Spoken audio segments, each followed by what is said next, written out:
Okay, let's look at some different types of planning and saving concepts available to you compared to what we call internal savings. In interviewing financial professionals, you're looking for someone who could best fulfill your financial needs. First, let's talk about the investment fund. We call it IF.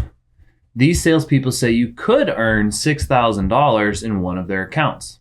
To do so, you just need to deposit $80,000 into that account. Unfortunately, you may have to pay capital gains tax on the growth, and you'd end up with a net earnings of around $4,800. There may also be advisory fees and account fees based upon your account balances and the type of account it is, all of which go against the net rate of return even further. Now let's talk about option 2. Banks also want your business, so they introduce you to their bank savings programs, which we call BS. The bank says it could also get you a $6,000 return. All you have to do is put in $150,000 to their handy CD account. I hate to be a pessimist here, but of course you would have to pay taxes on your gains there also, leaving you maybe with about $4,800 return. There may also be some fees charged annually to maintain this account in addition to penalties if you want or need to withdraw some of that money before its maturity date. Okay, let's talk about option 3. We come along and tell you about internal savings. We call it IS. We teach you about transfers that you unknowingly and unnecessarily make daily, and we say you too can get a $6,000 return, but the big difference is this. You don't need to deposit any money into any account. Even more rewarding, there will be no tax on your gain and no fees or penalties involved.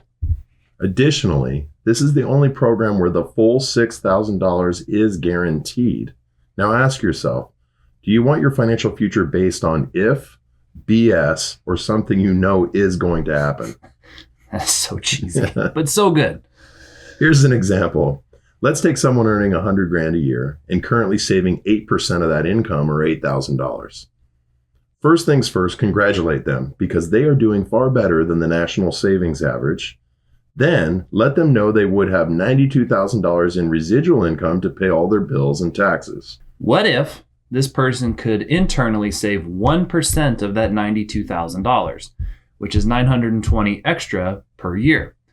Then they would create an 11.5% increase on their $8,000 in savings.